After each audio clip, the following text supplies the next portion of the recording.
The media should make decisions about which stories to tell based on what's most relevant, what's most important at any given time.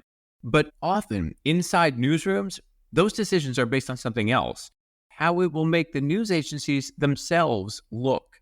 That's why, in recent days, a huge story got buried by the media, a story that involves both major parties, the presidential candidates, and a move from Trump that should make the hypocrisy meter that I talked about in episode 12 explode. There is a very good chance that you just barely heard about this, if at all. And even then, probably you heard a different angle. It also involves something that Trump said during the last presidential election, which he ultimately lost to President Biden. The buried story I'm referring to involves hacking. And as part of today's episode, I'm also going to tell you about another related story. This one involves WikiLeaks, Julian Assange, and a man who was killed. It's a crucial reminder of what journalism is and is not. Meanwhile, the Democratic National Convention was last week. I'm going to share with you some media misses from the coverage. All that is ahead today here on They Stand Corrected.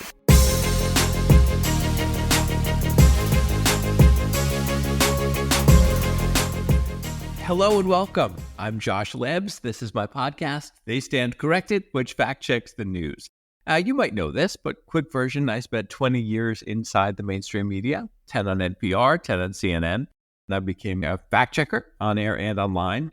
I am passionate about truth, and the field of journalism is supposed to be about getting you the truth.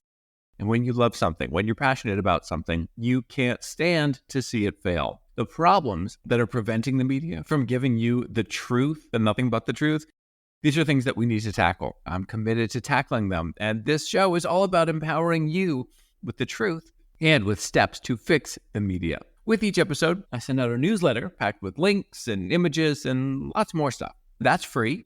But one great way to support this show is to become a paid subscriber to the newsletter. You'll see the links for that in the show notes, and you can find all of it at my website, joshlebs.com.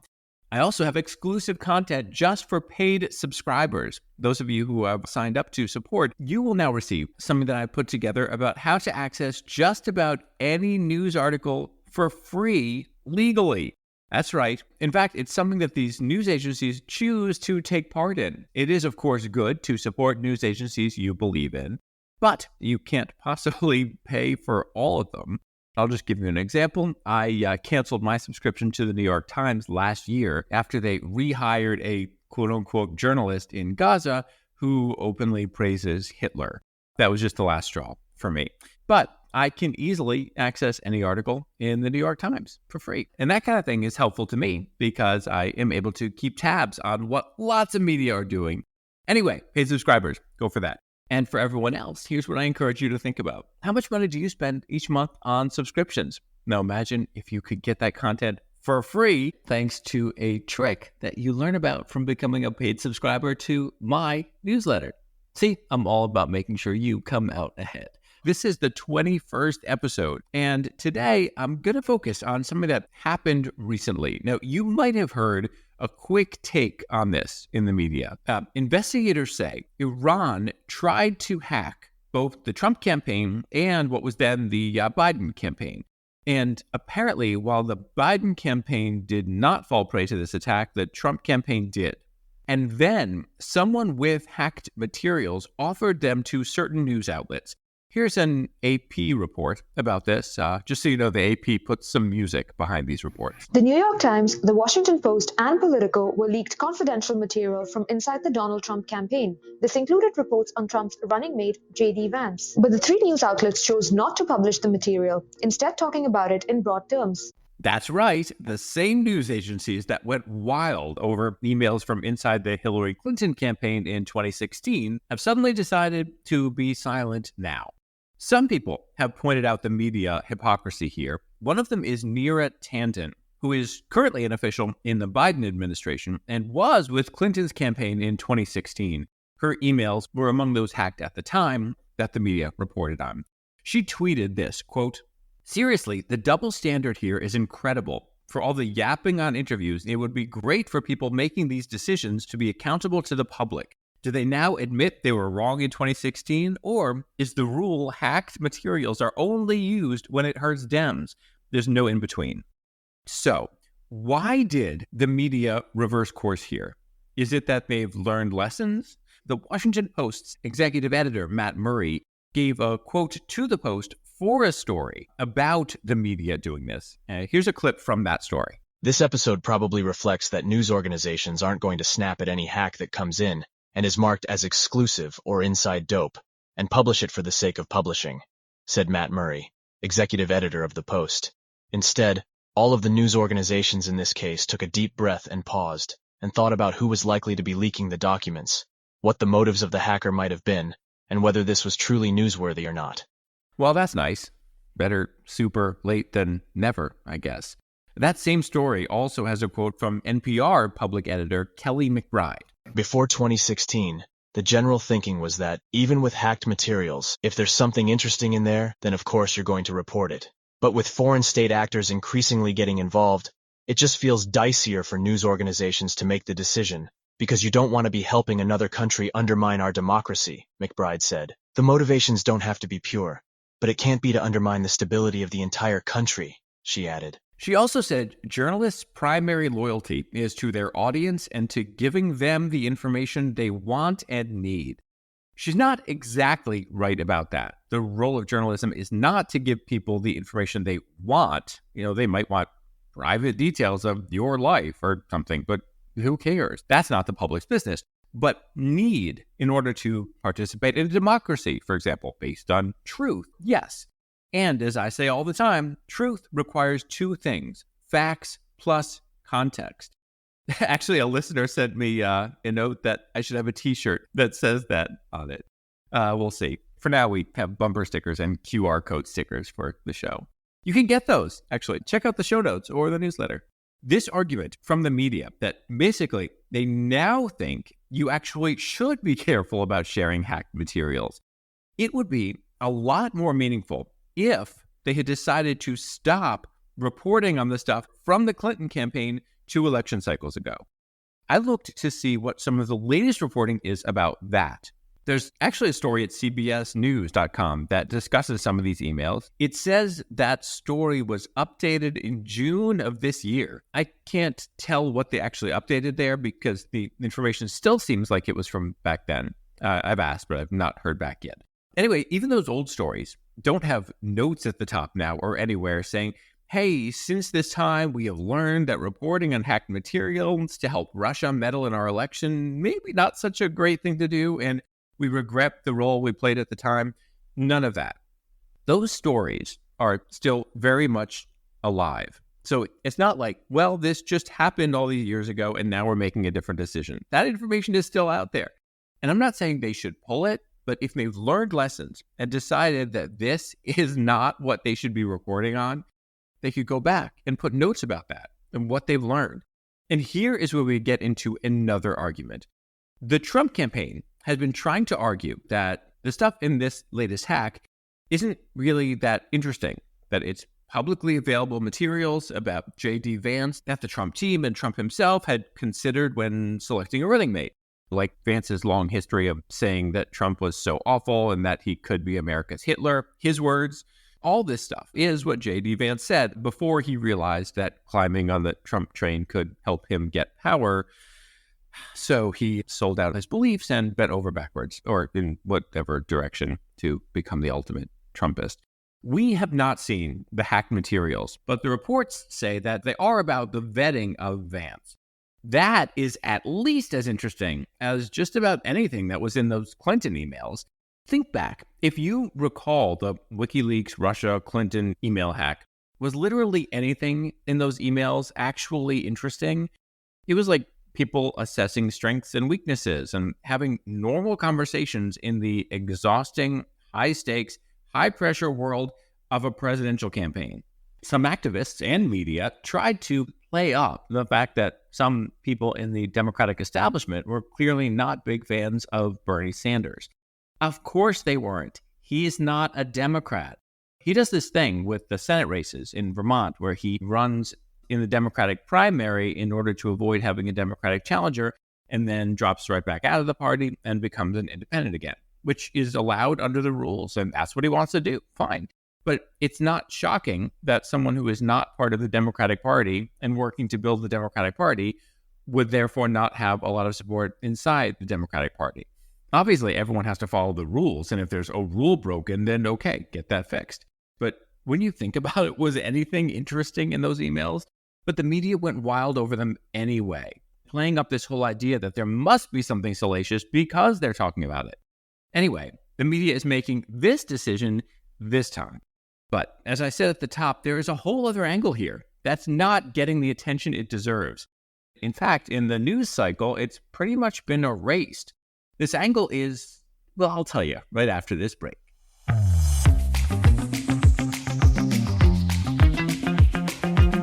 Sponsors, thank you so much for helping this show exist. Today, I want to thank Mint45 for its support. The company is committed to bringing Kratom to customers in the right ways. The folks at Mint45 want people to use Kratom safely, legally, and in the ways that are most effective and helpful as part of a healthcare routine in consultation with their healthcare providers. In episode 20, you heard from CEO Ryan Niddell explaining some important steps that they are taking. And he's on a mission to help get the FDA to regulate the industry.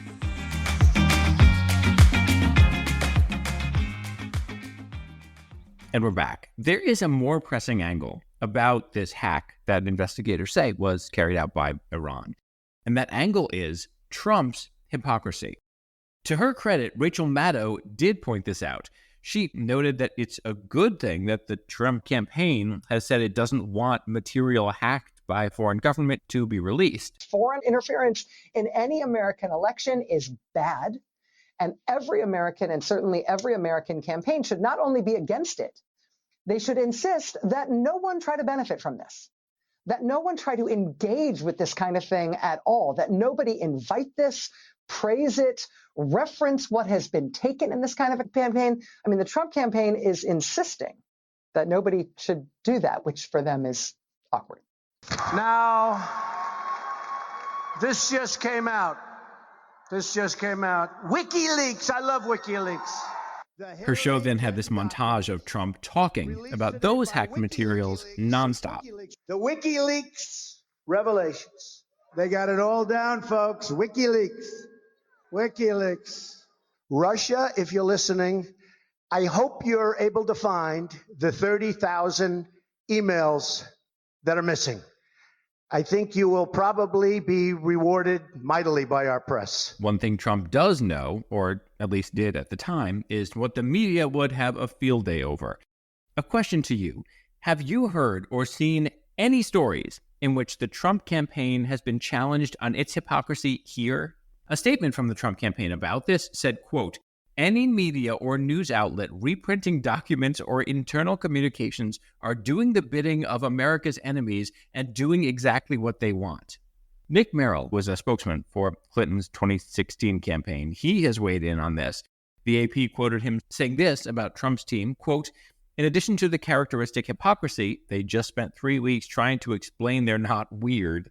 And I'd imagine that sharing their internal correspondence is going to help dispel that notion."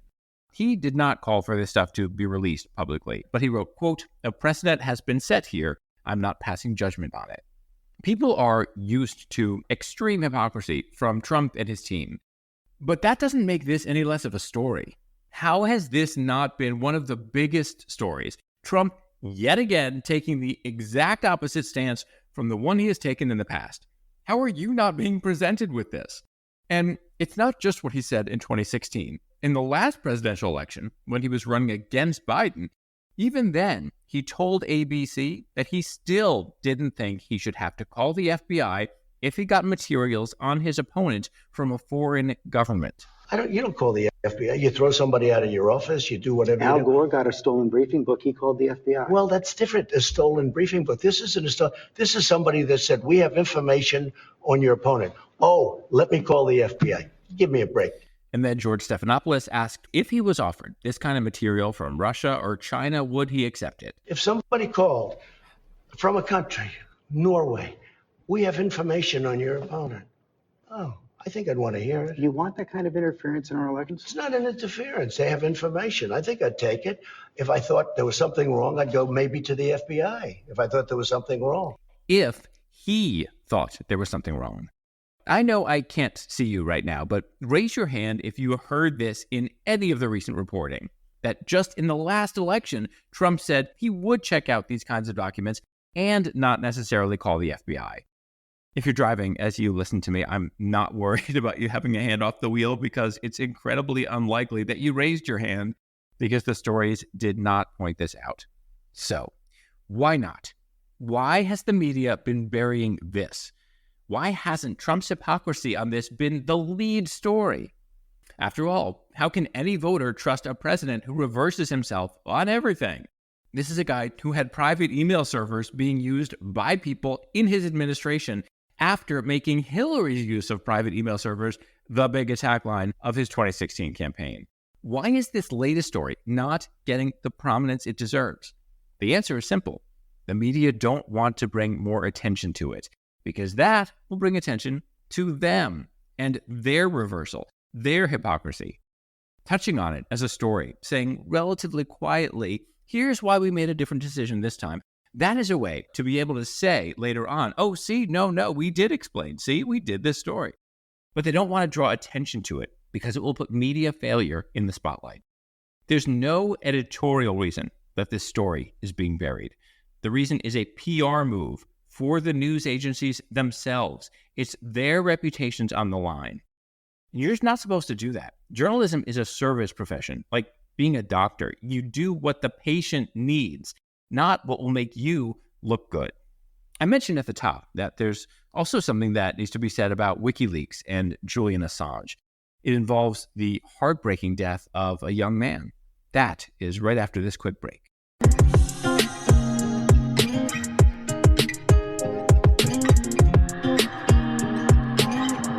This is your musical backdrop for a quick moment of action. If you're listening to this show on an app, like maybe Apple or Spotify or Amazon or many of the others, you can rate this show. And that is how other people find it. If you look at your phone and check out the app, you should be able to see where you can give this show 5 stars. And in some cases, like with Apple Podcasts, you can also give it a great review. The way these algorithms work, that's how people find the show. So it makes all the difference. You could take just those few seconds to do that and help spread the word. And hey, if you've already done that, then there's other things you can do, like share an episode with a friend or post on your social feeds to reach people with the truth.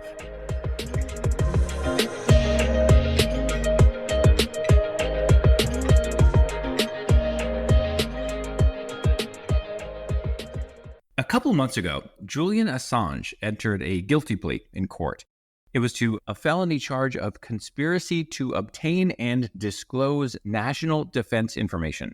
That involved the 2010 theft of documents, together with Chelsea Manning, who was a U.S. Army intelligence analyst at the time. In his statement in court, Assange did what he's done before. He described himself as a journalist. Anytime he does that, the media should point out some things. First, journalists do not have carte blanche to break laws and steal documents. I can't conspire to break laws. That's not whistleblowing, which can involve someone bringing you materials that they obtained, but you were not part of an illegal operation to steal those documents. There are other reasons also that Assange describing himself as a journalist is so wrong.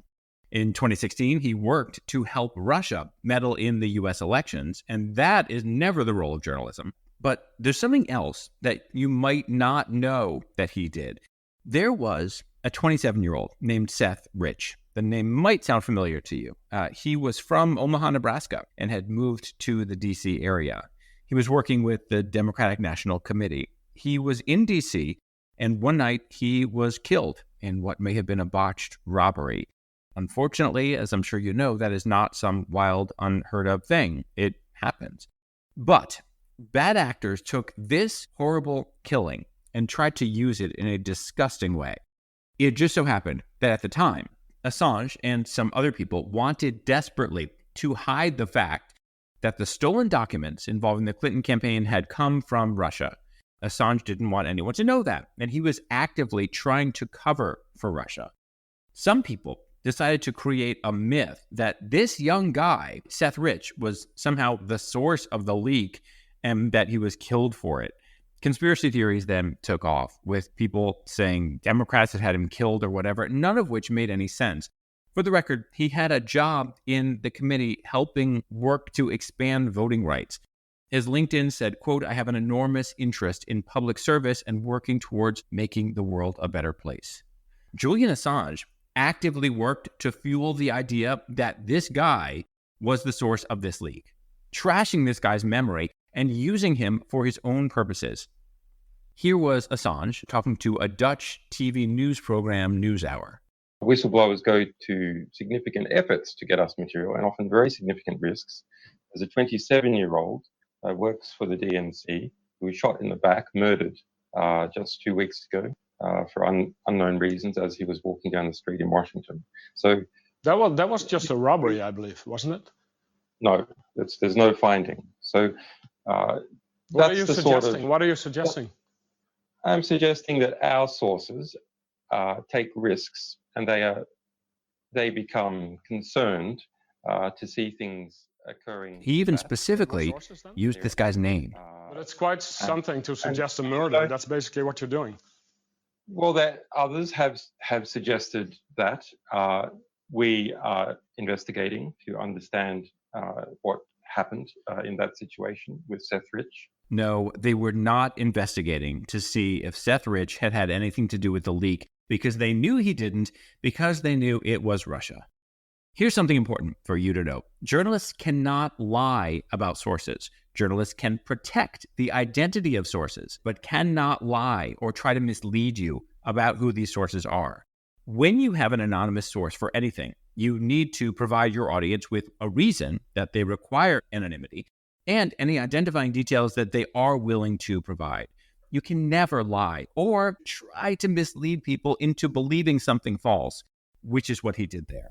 This isn't something complex where you need like a long rule book to tell you what to do. It's extremely simple. The role of journalism is to provide truth. You can't lie about anything or choose your words to try to get people to believe things that are false.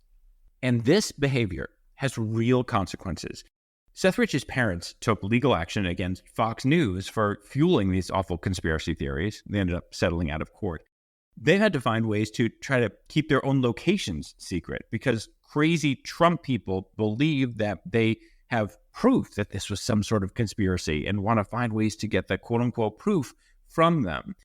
Joe and Mary Rich did an interview with NPR a couple of years ago, and what they said was really moving.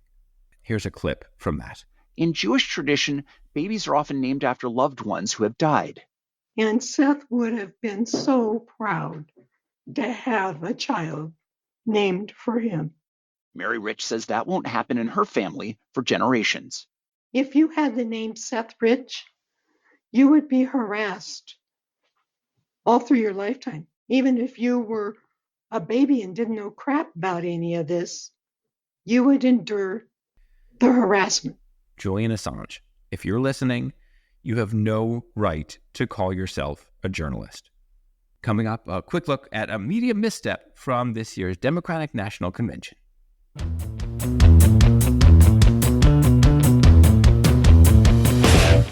All week long, I hear from listeners about, well, all kinds of stories. Sometimes you're pointing out things that the media is getting wrong, and sometimes it's listeners asking me to fact check something. So it was no surprise that I heard about this one from several people. I think the first one to reach out to me about this was Stacy in Framingham, Massachusetts. So Stacy, thank you for listening. She asked me about this. On PBS, senior correspondent Judy Woodruff was part of the team at the Democratic National Convention. When these things happen, there's lots of live conversations, between speakers, before and after different events and stuff. People talk about all kinds of things. At one point, the topic turned to the Middle East and Israel fighting against Hamas in Gaza. Here is something that Judy Woodruff said. And we know that Secretary, Blinken is over there right now working with Netanyahu. The reporting is that former President Trump is on the phone with the Prime Minister of Israel, urging him not to cut a deal right now because it's believed that would help the Harris campaign. You heard there, she said the reporting is. So she was clear that this wasn't her reporting. Well, her comments there got picked up on social media, and people started looking at what she was talking about, which was reporting from Axios based on two anonymous sources. And also Reuters had reported on what Axios said. And if I haven't confused you enough already, this gets even messier because Axios had a source saying that Trump said something different to Netanyahu from what Judy Woodruff was suggesting. It was all a mess. And both sides, the Trump side and the Netanyahu side, have denied that that happened. When this first caught on and people were talking about this, all I could say at that point was that the idea of Trump doing that was totally believable. He did kill the border bill here in the United States because he thought that improving things at the border would help Biden and Harris and would hurt him. There was a bipartisan, very tough border bill that had been negotiated and was supported by conservative Republicans, and Trump called on his allies to kill it. And they, of course, obeyed him, caving on their own alleged principles. So it fell through. And now he lies and keeps complaining about the border. It was certainly believable that this could happen, but that didn't mean it did happen. With these denials in place and so much talk about what Judy Woodruff had mentioned, she apologized. She posted a statement on Twitter saying that it was a live TV moment and that she had cited reporting and had not yet seen the reporting at that point, that both sides deny it. She wrote, quote, "This was a mistake and I apologize for it." All right, two things here. First, let's just get this out of the way. Twitter is very much not an ideal place to post something like that, especially with comments open, because it's become such a cesspool of hatred. Of course, lots of people who worship Trump came pounding on her and called for defunding PBS and all that. So, note to you and anyone else, if you're going to post a statement like that, maybe don't leave comments open on Twitter. More importantly, for our purposes, here is what we should stop to notice. Judy actually apologized. That is so rare. Think about all the lies and distortions in the media that I have been reporting on in this show. The ethical failures, the hypocrisy, all of it. People in the news business almost never own up to it, almost never apologize. Let's just take one recent example. In episode 18, I told you about a bonkers lie from CNN about militaries and Israel in particular. It's not a complicated question or an opinion or anything. It's simple. It was an obvious lie, and it's still up right now. In fact, I've asked CNN and its parent company, Warner Brothers Discovery, for any kind of comment. And, of course, crickets. The fact that Judy Woodruff acknowledged her mistake should serve as a sign to media everywhere. If you mess up, own it. That's what she did. She showed that she stands corrected. That's important. Now your turn, major news agencies that continue to spout the lies that I've been piecing through on this show. I know you're listening because I hear from people in your newsrooms that they're talking about this show. That is not the only media miss from the DNC. Here's another one. A listener sent me a story from The Guardian about how this group calling itself Muslim Women for Harris disbanded and withdrew their support for her after the parents of an Israeli-American hostage spoke at the convention, but a Palestinian-American did not speak. This listener rightfully pointed out that the Guardian story did not mention that these parents who spoke were the parents of a U.S. citizen being held hostage. And in their remarks, they talked about how there are Americans among the hostages. And, by the way, Muslims among the hostages. The whole idea that another side to this needs to be presented at the DNC is crazy. No, return the hostages. To be fair, The Guardian has a separate page with just video of these two parents speaking, and the headline there does note that he's a U.S. citizen. But people who read the story about this Muslim group dropping its support for Harris, they wouldn't know that this was about a U.S. citizen. By the way, it was a beautiful speech that you might not have heard amid all the coverage. The hostage who's being held is Hirsch Goldberg Polin. His father's name is John Polin, and his mother, whom you're going to hear right now, is Rachel Goldberg. As rockets began to fall, Hirsch, Honor, and 27 other young festival goers took refuge in a 5-foot by 8-foot bomb shelter. Terrorists began to throw grenades into the shelter. Aner stood in the doorway and repelled 7 of those grenades before the 8th one killed him. Altogether at the Nova Music Festival, 367 young music lovers were killed. This was just one of the many attacks on neighborhoods and communities in southern Israel on that terrible day.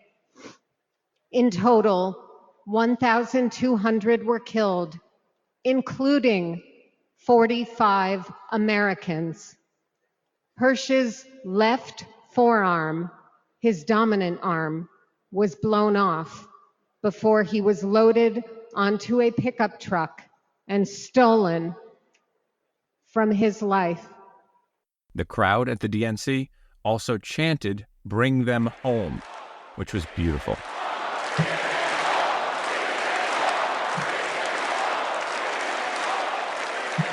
The crowd was very positive and welcoming to these parents, a strong reminder that the haters who have overtaken the progressive wing do not speak for the Democratic majority. Oh, and one more thing on that Guardian story. They also had a quote from a group claiming that Gaza is facing, in their words, the largest civilian death toll since 1948. They didn't explain what they meant by that, but it's definitely not the largest civilian death toll in wars, even in recent years. Even in just the last few years, as I have explained in previous episodes, including one that I did on death tolls. And we have no clue how many actual civilians have been killed in Gaza, because the only source for all those numbers you hear is Hamas, and they lie about everything. What do you think about all this? Tell me. There are 2 ways to contact me. For those of you who choose to be paid subscribers at the newsletter, you have access to the comment section and to me through messaging, so you can reach me that way. For everyone else, there is a form at my website that you can fill out. Both of these are designed to be safe spaces that invite you in while protecting you from, random haters and spammers who can jump on people on social media, as I was just saying. As always, it is so great to have you here. Thank you so much for joining. I'll see you next week.